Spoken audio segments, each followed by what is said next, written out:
ሰላም ውድ ተመልካቾች፣ የዚህን ታሪክ ክፍል 1 ብዙዎቻችሁ ስለወደዳችሁት ሁለተኛውን ታሪክ በጥያቄያችሁ መሰረት ይዤ መጥቻለሁ። ተመሳሳይ በሚመስል ነገር ግን ምንም ነገር ፍጹም አንድ ባልሆነበት ዓለም ውስጥ ከእንቅልፋችሁ ስትነቁ አስቡ። በተለያየ ዓለም ውስጥ ሚስጥራዊ በሆነ ጉዞ ከራሳቸው የእውነታ ወሰን ባሻገር ይወሰዳሉ። እዚያም እጅግ እንግዳ የሆኑ አዳዲስ ዓለማትን፣ የሚያውቋቸው ሰዎች ያልተጠበቁ ገጽታዎችና በጭራሽ ሊገምቷቸው የማይችሉ አደጋዎች ያጋጥሟቸዋል። ነገር ግን በእነዚህ ዓለማት መካከል ጠለቅ ብለው በተጓዙ ቁጥር እነዚህ ዓለማት ካሰቡት በላይ በሆነ ታላቅ ነገር ሊያያዙ እንደሚችሉ አጥብቀው ይረዳሉ። የተለያዩ ዓለማት፣ የተለያዩ ህይወቶች፣ አንድ አስደናቂ ጉዞ። ክፍል 1ን ካላያችሁ ላይ ባለው ሊንክ ማግኘት ትችላላችሁ። ቪዲዮውንም ላይክ ማድረግና ለቻናሉ ደግሞ ሰብስክራይብ ማድረግ እንዳይረሱ። ማይልስን ኮላይደሩ እንዲያደመስስ ከረዳችሁ በኋላ ጉዌን ወደ ምድር 65 ተመልሳ ህይወቷን በመደበኝነት ለመምራት ትሞክራለች። ነገር ግን የሀገር ናፍቆቷ መቆጣጠር አልቻለችም። ነገሩን የበለጠ ለማባባስ በቀል የመፈለግ ፍላጎት አሸንፎት በትምህርት ቤቱ ላይ ከሷ ጋር እንዲዋጋ የተገደደው ምርጥ ጓደኛዋ ፒተር ፓርከር ይታወሳታል። በውጊያው ወቅት ፒተር ህይወቱን ያጣል። የጉዌን አባትም ሁሉንም ነገር በማየቱ ስፓይደር ውመን ከወንጀለኛ በስተቀር ሌላ እንዳልሆነች እንዲያምን ያደርገዋል።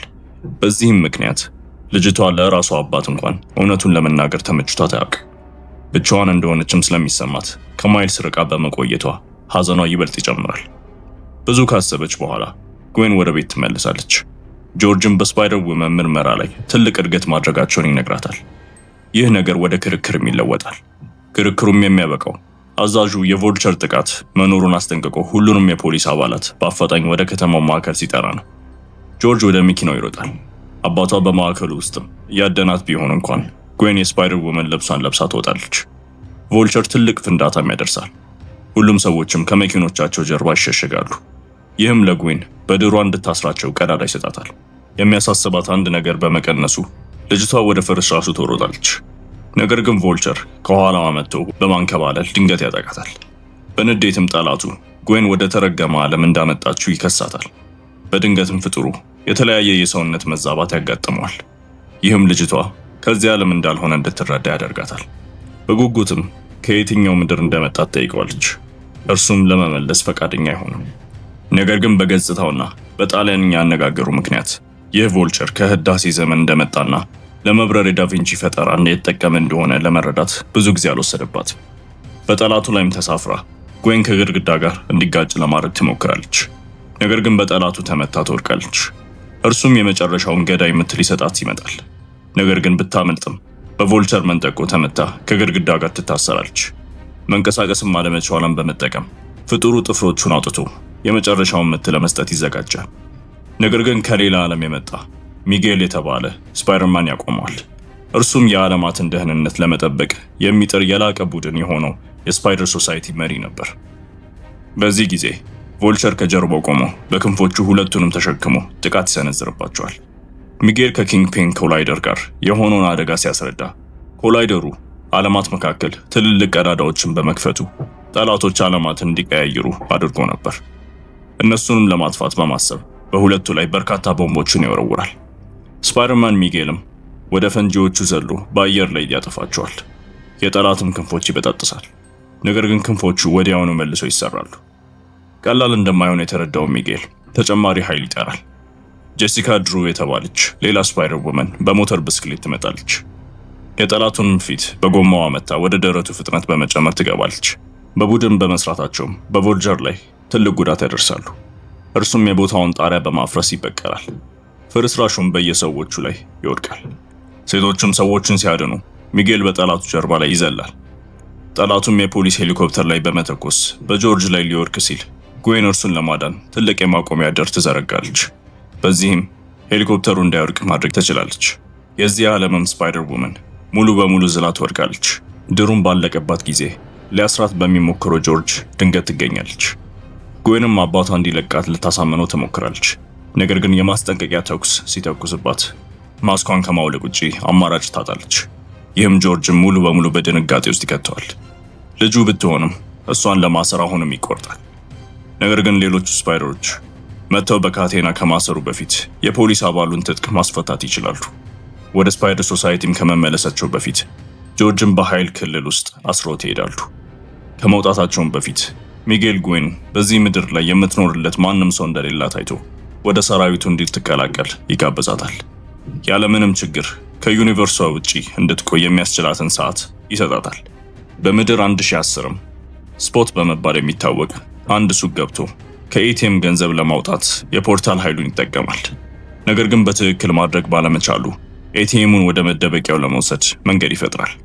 እንቅስቃሴውንም በማየት የሱቁ ባለቤት የቤዝቦል ዱላውን ይዞ ያለምንም ቁጥጥር ከዚህ ወደዚያ ወደሚሸጋገረው ሌባ ጥቃት ይሰነዝራል። ሁሉንም ነገር እየተከታተለ ማይልስ ብዙ አደጋ እንደማያመጣ ይረዳል። ያለምንም ጭንቀትም ሊጋፈጠው ይጀምራል። በውጊያው መካከል የትምህርት ቤቱ አማካሪ ጋር ከወላጆቹ ጋር ሆኖ እያለ የአባቱን ስልክ ለመመለስ ያቆማል። ወላጆቹም ለወጣቱ በጥሩ ዩኒቨርሲቲ ቦታ ለማግኘት እየሞከሩ ሳለ ማይልስ የስፖትን መተላለፊያዎች ለራሱ ጥቅም በመጠቀም የስፖት አካል ክፍሎቹን በድር በማሰር ከህንፃዎቹ ጋር ያያይዘዋል። በችኮላ ማይልስ ትቶት ወደ አማካሪው ቢሮ ይሮጣል። እሷም ምንም እንኳን ኃላፊነት የጎደለው ቢሆንም ወጣቱ ሊቅ እንደሆነና በሁሉም ነገር ጎበዝ እንደሆነ በመረዳት ደረጃዎቹን ማየት ትጀምራለች። አቅሙንም በማየት ሴትዮዋ ትኩረት ከሰጠው ብሩህ ተስፋ እንደሚኖረው ትናገራለች። በፕሪንስተንም ዩኒቨርሲቲ በፊዚክስ ትምህርት ፕሮግራም ቦታ ማግኘት እንደሚችል ትናገራለች። ነገር ግን አቶና ወይዘሮ ሞራልስ ልጃቸው እንደዚያ ርቆ እንዲሄድ እንደማይፈልጉ በመናገር እምቢ ይላሉ። ይህ ዩኒቨርሲቲ በዓለማት መካከል መጓጓዣ ስለሚፈጥሩ ማሽኖች እንደሚያጠና በማወቅ ማይልስ በምርምሩ ላይ በማገዝ በመጨረሻ የጉዌንን ዩኒቨርስ ለመግባት ይፈልጋል። ነገር ግን ወላጆቹ በጣም ሩቅ እንደሆነና በብሩክሊን ውስጥ የሆነ ነገር መምረጥ እንዳለበት ይነግሩታል። በክርክሩም ወቅት የስፓይደርማን ስሜቱ አንድ አደገኛ ነገር እየተፈጠረ እንዳለት ይነግረዋል። ስፖት እንደተፈታም ይረዳል። ይህም ልብሱን ቀይሮ እሱን ለመከታተል ከስብሰባው እንዲወጣ ያደርገዋል። በሚያደርጉትም ውጊያ ትኩረት በማጣት ምክንያት በኮላይደሩ አናት ላይ ይወድቃሉ። ስፖት ማይልስን ወደ ማሽኑ አቅራቢያ በመሸጋገሪያ ይወስደዋል። ይህም ሁለቱም በኪንግፒን በተፈጠረው መሳሪያ ፍርስራሽ ውስጥ እንዲወድቁ ያደርጋቸዋል። ስፖትም በዚህ ቦታ ላይ ያለው ልዩ ትኩረት ስላልገባው ወጣቱ እንደተለመደ መዋጋቱን ይቀጥላል። ጠላቱን በፍርስራሹ ስር ይደብቀዋል። ሳይንቀሳቀስም ስፖት በአልክማክስ ይሰራ እንደነበርና ከምድር 42 በላብራቶሪ ውስጥ የተሰራ ሸረሪት ያመጣው ኮላይደር የሰራው እሱ እንደሆነ ይናገራል። ነገር ግን በሙከራቸው ወቅት ሸረሪቷ አመልጣ ማይልስን በመንከሷ የስፓይደርማን ኃይል ሰጠችው። ታሪኩን በመቀጠልም ስፖት ወጣቱ ኮላይደሩን ባደመሰሰበት ጊዜ በላብራቶሪ ውስጥ እንደነበርና በጨረር ተመቶ ኃይሉን እንዳገኘ ነገር ግን ከስራው ጀምሮ እስከ ራሱ ፊት ድረስ ሌላውን ነገር ሁሉ እንዳጣ ይገልጻል። ታዳጊውም ለሁሉም ነገር ተጠያቂ እንደሆነ በማሰብ ጠላቱ ወደ እርሱ ይሮጣል። ሳያውቅ ራሱን በራሱ እንዲመታ የሚያደርግ መተላለፊያ ይከፍታል። ይህም በቁልቁለት ወድቆ በሌላ ዓለም ጉድጓድ ውስጥ እንዲጠፋ ያደርገዋል። በድንገትም ስፖት በመተላለፊያዎች በተሞላ ክፍል ውስጥ ራሱን ያገኛል።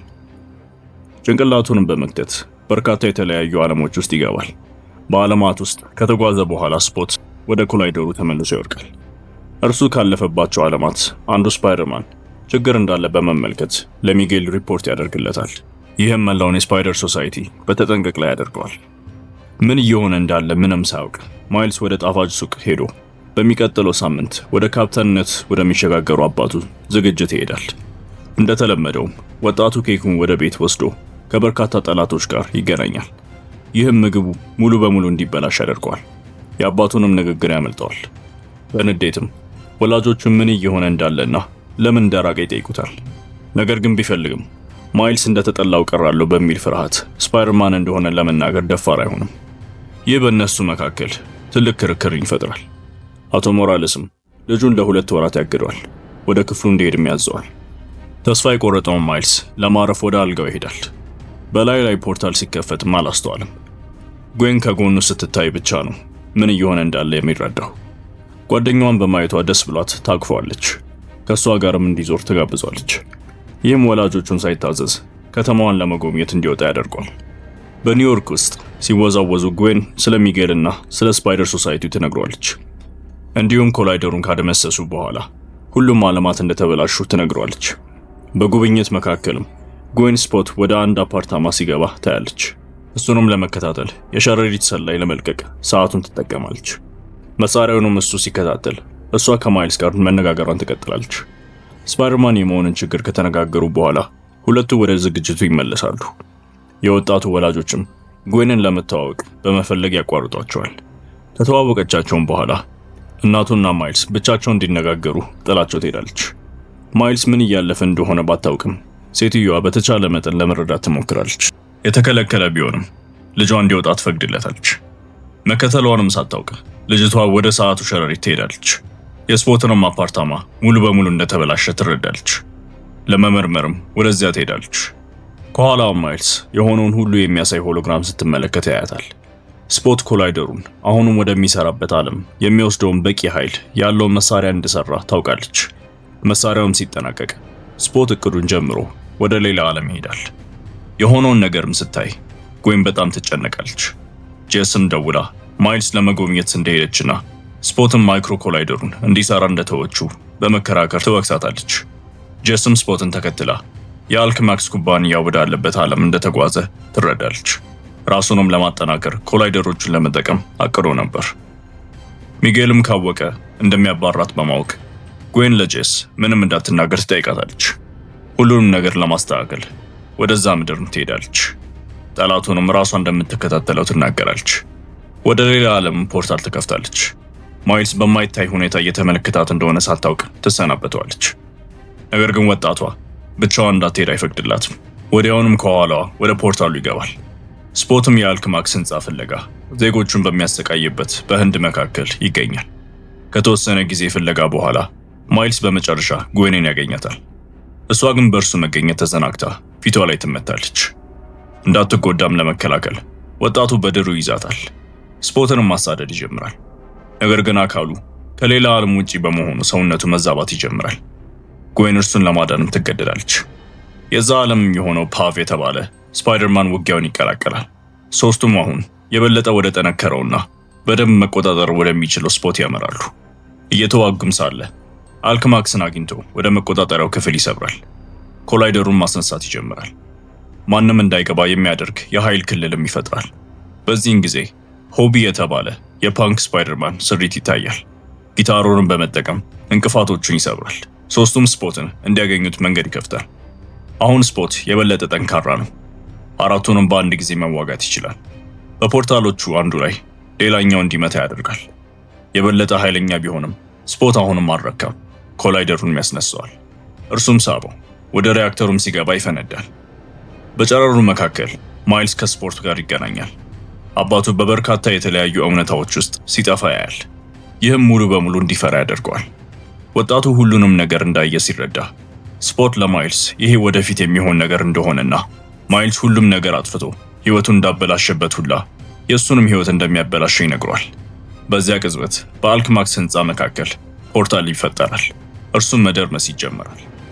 ይህም ጎይንና ሆቢ ለመያዝ እንዲሞክሩ ያስገድዳቸዋል። ሌሎቹ ሁለት ስፓይደርማኖች ደግሞ ሰዎችን ያድናሉ። ነገር ግን ህንፃው በጣም ከባድ ነበር። ድራቸውም ይበጣጠሳል። ህንፃውም ያለምንም አማራጭ ወደ ታች መውደቅ ይጀምራል። አራቱ በተቻላቸው መጠን ብዙ ሰዎችን ለማዳን ወደ ድልድዩ ይሄዳሉ። ጎይንም ቀኖናዊ ክስተት ሊከሰት እንደሆነ ማስጠንቀቂያ ይደርሳታል። በዚህ ጊዜ የፓቭ አባት ጥቃቱ በሚደርስበት ቦታ መካከል አንድ ልጅ ብቻዋን ያያል። እሷንም ለማዳን ይሮጣል። ይህም የማይልስ ስፓይደር ስሜት እንዲነሳ ያደርገዋል። ተስፋ የቆረጠችውም ጎይን ወጣቱ እንዳይዘል ለማቆም ትሞክራለች። ይህን ለማድረግም እንደማይቻል ትናገራለች። ነገር ግን ወጣቱ ምንም ትኩረት ሳይሰጣት ወደ ሁለቱ ይዘላል። ሰውየውና ልጅቷንም በፍርስራሹ ከመሞት ያድናቸዋል። ያበቃ መስሏቸውም ያከብራሉ። በድንገትም የዓለም መደርመስ ይጀምራል። በርካታ ስፓይደርማኖችም አካባቢውን ለመቆጣጠር ይታያሉ። ሌሎቹ ይህንን ሲያደርጉ ጄስ ሚጌል አራቱን ወደ እሱ እንዲመጡ እንደሚፈልግ ትነግራቸዋለች። ማይልስም ወደ ስፓይደር ሶሳይቲ እንደሚቀላቀል በማሰብ ደስ ይለዋል። እዛም ሆኖ ጄስ ማይልስ በሰውነት መዛባት እየተሰቃየ እንደሆነ ትረዳለች። ከሰዓታቱም አንዱን ትሰጧለች። ይህም አካሉ እንዳይዛባ ያደርጓል። ይህ ከተደረገ በኋላ በተለያዩ ከታሰሩ ጠላቶች መካከል ያልፋሉ። ከረጅም መንገድም በኋላ በመጨረሻ ሚጌል ጋር ይደርሳሉ። እሱም ዓለማት ላይ ቀዳዳ በመፍጠራቸው መቆጣት ይጀምራል። ማይልስ ስለምን እንደሚያወራ ስላላወቀ ጎይን ልትከላከልለት ትሞክራለች። ከምድር 616ም የመጣው ፒተር ከትንሽ ልጁ ጋር ከሜዲ ጋር ይታያል። ከተቋረጠም በኋላ ሚጌል ዓለማት እንደ ሸረሪት ድር በሚመስሉ ጨርቆች እንደተያያዘ በዛም ምድርም እንዳደረጉት ቀዳዳ ሲከፍቱ ዓለማትን የማጥፋት አደጋ እንደሚያመጡና በውጤቱም እውነታዎች ሁሉ እንደሚያበቁ ያብራራል። እንደ ሚጌልም አባባል የሁሉም ስፓይደርማን ታሪክ ውስጥ አቅራቢያ ያለ የፖሊስ ካፕተን በውጊያ ወቅት ልጅ ሊያድን ሲል ሁልጊዜ ይሞታል። ይህም የካኖን ክስተት ይባላል። ይሄ ደግሞ ማንነቱንና መንገዱን የሚቀርጽ የእያንዳንዱ የስፓይደርማን ታሪክ እንደሆነ ይናገራል። ነገር ግን ሳያውቀው ማይልስ በዛ ምድር ከነዚህ ክስተቶች አንዱን አቋርጧል። ይህም በዝግታ ያንን ዓለም የሚያደመስስ ኳንተም ገደል መክፈት ችሏል። ግዌንም በድልድዩ ላይ ሆና ሁለቱን እንዳያድናቸው ለማቆም የሞከረችበት ምክንያት ይሄ ነበር። ምክንያቱም የካኖን ክስተት የማያቋርጥ መዘዝ ታውቅ ነበር። በዚህ ጊዜ ሚጌል ካኖንን ማጥፋት በጣም አደገኛ እንደሆነ ያብራራል። እርሱ ራሱ አንድ ጊዜ ይህንን እንዳደረገ ለመናገር ይወስናል። በዓለማት ውስጥ ሲጓዝ ሚጌል ቤተሰብ ያለው የራሱን ስሪት ያገኛል። ነገር ግን በዘረፋ ወቅት ዋናው ስፓይደርማን ተወገደ። እርሱም ቦታውን ለመተካት ወሰነ። ቤተሰቡንና ስፓይደርማንም ሆኖ ለመኖር ይወስናል። ነገር ግን ይህ ትልቅ ስህተት ነበር። ምክንያቱም በጊዜ ሂደት ሙሉውን ዓለም ስለጎዳው በውስጡ የነበሩትን ሁሉም ጨምሮ የሚጌልን ቤተሰብ አጠፋ። ታሪኩን ተናግሮ እንደጨረሰ ማይልስ አባቱ ወደ ካፕተንነት ሊሸጋገር እንደሆነ ያስታውሳል። እንዲሁም ኮላይደሩ ሲፈነዳ ያየውን ራዕይ ያስታውሳል። ይህም ስፖት አባቱን እንደሚገድለው ይረዳል። ማይልስ ይህ መቼ እንደሚሆን ይጠይቃል። ሚጌልም በ2 ቀናት ውስጥ ቃለ መሐላ ሲፈጽም እንደሆነ ይገልጽለታል። ወጣቱ ይህ እንዲሆን ለመፍቀድ እምቢ ይላል። ወደ ቤቱ እንዲመልሱትም ይለምናቸዋል። ነገር ግን ሚጌል እምቢ ብሎ መጠበቅ እንዳለባቸው ይናገራል። የተናደደው ማይልስ የግዌን አባት ካፕተን እንደሆነ ያስታውሳል። እርሱ እስኪጠፋ ድረስ ትጠብቅ እንደሆነ ይጠይቃታል። ይህም ልጅቷን በጣም ያናውጣታል። ሚጌልም በመቀጠል አስቸጋሪ ውሳኔ ቢሆንም የሚወዱትን ሰዎች ማዳን ወይም መላውን ዓለም ማዳን መካከል መምረጥ እንዳለባቸው ለመከራከር ይሞክራል። ነገር ግን ማይልስ ለመረዳት የበሰለ አይደለም። በግዌንም ጨምሮ በሁሉም ላይ ያምጻል። ማድረግ የሚፈልገውን በመረዳት ሚጌል በኃይል ክልል ውስጥ አስሮ ከህንፃው እንዳይወጣ ይከለክለዋል። ነገር ግን ወጣቱ የአባቱን መጥፋት ለመጠበቅ እምቢ ብሎ ኤሌክትሪክ በመሳብ እንቅፋቱን መስበር ይችላል። ከተፈታም በኋላ መሮጥ ይጀምራል። ሚጌል መላው ስፓይደርቨርስ የሚያደርጉትን አቁሞ ስፓይደርማንን ከኋላው እንዲሮጡ ይጠይቃሉ። ከጥቂት ግራ መጋባትም በኋላ ሁሉም ስለ ማይልስ እያወራ እንደሆነ ይረዳሉ። የስፓይደርማን ዩኒፎርም የለበሰው መላው ስፓይደር ሶሳይቲ ከኋላው እያለ ማይልስ ጥቃቶቹን ለማስወገድ የተቻለውን ያህል ያደርጋል። ነገር ግን ብዙ ሳይቆይ ይከበባል። ከህንፃውን ለመዝለል ይወስናል። ሚጌልና ሌሎችም ሲያሳዱት ድሩም በሚበሩ መኪኖች ላይ ያያይዛል። በማምለጡ ወቅትም ፒተር የሚያደርጉትን ነገር ስህተት እንደሆነ ተረድቶ ማሳደዱን ይተዋል። ነገር ግን ግዌን ተመሳሳይ ነገር ማድረግ አትችልም። ድሯንም ከማይልስ ጋር ታያይዛለች። ይህም የበለጠ የተከዳ ያህል እንዲሰማ ያደርገዋል። ግዌንም ድሯን በመጠቀም ጄሰን ወደ ጓደኛዋ ትወረውራለች። ነገር ግን ማይልስ ማምለጥና ስፓይደር ውመኗን በአውቶቡስ መስታወት ላይ ማሰር ይችላል።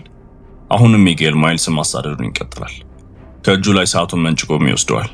ይህም ዓለማት ጉዞ ተጽዕኖዎች እንዲሰሙት ያደርገዋል። አሁን ማይልስ ውጊያውን አይተውም። ወደ ተቃዋሚም ዘሎ ፊቱ ላይ በእርግጫ ይመታዋል። በድሩም ባቡር ላይ ያስሯል። እየተዋጉም ሳለ ሚጌል የእርሱ ግዴታ ከአኖማሊዎች ወይም መከሰት ከሌለባቸው እውነታዎች ጋር መጋፈጥ እንደሆነ ይናገራል። ማይልስም ከነሱ አንዱ እንደሆነ ይናገራል። ምክንያቱም የነከሰችው ሸረሪት ከእርሱ ዓለም እንኳን አልነበረችም። በመሆኑም ኃይሉን ማግኘት አልነበረበትም። ሚጌልም በመቀጠል በእርሱ ምክንያት የምድር 42 ሰዎች የሚጠብቃቸው ስፓይደርማን እንደሌላቸውም ይናገራል። ለማይልስ ምድርም ፒተር መጥፋት እርሱን ይወቅሰዋል። እንዲሁም ለስፖት መፈጠርና በውጤቱም የራሱን አባት መጥፊያ ተጠያቂ አድርጎ ይወቅሰዋል። እርሱም መስማት የሰለቸውን ወጣቱ ወደ ቤት የሚሄድበት ጊዜ እንደደረሰ ይናገራል። ትልቅ የኤሌክትሪክ ኃይልም ይለቃል። ማይልስም ግዌንን ተሰናብቷት ወደ ስፓይደር ሶሳይቲ ህንፃ ተመልሶ ይዘላል። ስውርነቱን በመጠቀም ወደ መጓጓዣ ክፍልም ይሄዳል። እዚያም ማሽኑ ዲኤንኤውን ስካን በማድረግ ወደ ራሱ ምድር የሚመለስበትን ጉዞ ፕሮግራም ያደርጋል። ወደ ቤቱም የሚወስደውን መጓጓዣ መገንባት ይጀምራል። ነገር ግን ሮቦቱ ከመጨረሱ በፊት ሚጌል ቦታ ላይ ይደርሳል። እርሱንም ለማስቆም ሁሉን ነገር ያደርጋል። አሁንም የስፓይደሮች መሪ ሂደቱን ማቆም አልቻለም። ማይልስም ይወጣል። ይህም የሚጌልን ቁጣ ሁሉ ወደ ግዌን እንዲዞር ያደርገዋል። እርሷም ለሁሉም ነገር ተጠያቂ እንደሆነች ያያል። ያለምንም ትዕግስትም ራሷን ከሶሳይቲው ለማባረር ይወስናል። ወደ ቤቷም ይመልሳታል። እዚያም አባቷን በማየት ትደነግጣለች። እርሱም ለመነጋገር ይጠይቃታል። ስፓይደር ውመን ከመሆን ጋር የሚመጡት ብዙ ችግሮችን ካብራራችለትም በኋላ ጆርጅ ስራ መልቀቁንና ከእንግዲህ የፖሊስ አባል እንዳልሆነ ይገልጽላታል። ስለዚህ በካኖን ክስተት የሚጠፋው ካፕተን እርሱ እንዳይደለ ትረዳለች። በዚህ ጊዜ ጆርጅ አንድ ሰው ለልጁ ስጦታ እንደተወ ይናገራል።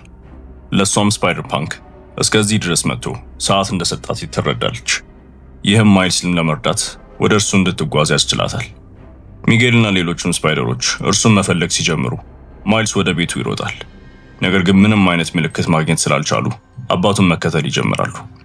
በተመሳሳይ ጊዜ ማይልስ በመጨረሻ ወደ ቤቱ ይደርሳል። እናቱ ስለ ጸጉሩ ልትጠይቀው ስትሞክር ያገኛታል። ነገር ግን እሱ ምንም ትኩረት ሳይሰጥ ስለ ሁሉም ነገር ይቅርታ በመጠየቅ ይጀምራል። በመጨረሻም ስፓይደርማን መሆኑን ይገልጽላታል። በሆነም ምክንያት እናቱ ስለ ስፓይደርማን ሰምታ የማታውቅ ትመስላለች። ይህም በጣም ግራ እንዲጋባ ያደርገዋል። ማይልስን በመቀጠል አባቱ እዛ ቢሆንና ቢነጋገሩ ደስ እንደሚለው ይናገራል።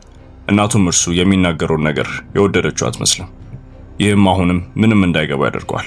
በዚህ ጊዜ ማይልስ እናቱን ለመከተል ይሮጣል። ሰውነቱን መዛባት ይጀምራል። በመጨረሻም በራሱ ዓለም ውስጥ እንዳልሆነ ይረዳል። በኋላም የነከሰችው ሸረሪት ከምድር 42 እንደነበረች ያስታውሳል። ወዲያውኑም ሮቦቱ በዲኤንኤ ውስጥ ይህንን ተረድቶ ወደ ነከሰችው ሸረሪት ዓለም እንጂ ወደ ራሱ ዓለም እንዳልወሰደችው ይረዳል። በዚህ ጊዜ አጎቱ አሮን ወደ አፓርታማው ይገባል። ማይልስ ምን ያህል እንደናፈቀውን በመናገር ያቅፈዋል። ነገር ግን ሰውየው ቅዝቃዜ ያሳያል። ማድረግ ያለባቸውም ነገር እንዳለ በመናገር ጣራው ላይ ወስደዋል። ስለምን እንደሆነ ባያውቅም ወጣቱ አጎቱን ወደ ጣሪያው ይከተለዋል። እዚያም በዚህ ዓለም ውስጥ በሕይወት ለሌለው አባቱ ክብር የተሰራ ስዕል ያያል። አንድ ሰው ከጀርባ ታይቶም በአንድ ቦክስ ራሱ እንዲስት ያደርገዋል። በማይልስ ምድር ጎይም ጓደኛዋ በተሳሳተ ዓለም ውስጥ እንዳለ ትረዳለች። ማይልስንም ለማዳን የስፓይደር ቡድን በመፍጠር ፒተርን ለመጥራት ወደ ምድር 16 ትሄዳለች። በምድር 42ም ወጣቱ በመጨረሻ ይነቃል። ለአጎቱ ከዚህ ዓለም እንዳልሆነም ይነግሯል። ፕራውለር መሆን እንዲተውና እንዲለቀውም ይለምነዋል። ነገር ግን አሮን ራሱ ላይ በቦክስ ይመታዋል። አጎቱም ሳይሆን ሌላ ሰው ፕራውለር እንደሆነ ያያል። ወደ ወጣቱም ቀርቦ አባቱ አሁንም በሕይወት እንዳለ ይጠይቀዋል። ማይልስም አዎ ብሎ ያረጋግጥለታል። ነገር ግን እሱ ማን እንደሆነም ይጠይቀዋል። ማስኩንም ሲያወልቅ ከምድር 42 የመጣው ማይልስ ሞራለስ እሱ ራሱ እንደሆነ እንዲገልጽ ያደርገዋል። ተስፋ የቆረጠውን ወጣቱ እንዲለቁት ይለምነዋል። በዚህ ጊዜ ካልተመለሱ አባታቸው እንደሚጠፋም ይናገራል። ነገር ግን እምቢ ይላል። ፒተርና ሌሎቹም መጥተው ሊያድኑት ሲሄዱ ለቀጣዩ ታሪክ መግቢያ ሆኖ ያልቃል። ውድ ተመልካቾች ይህ ቪዲዮ ከተመቻችሁ ላይክ እና ሰብስክራይብ ማድረግ አትርሱ። በተጨማሪም አስገራሚ ታሪኮችን ለማየት እነዚህን ቪዲዮ ይጫኑ። እስከ ቀጣዩ ቪዲዮ እስከምንገናኝ ቸር ሰንብቱ።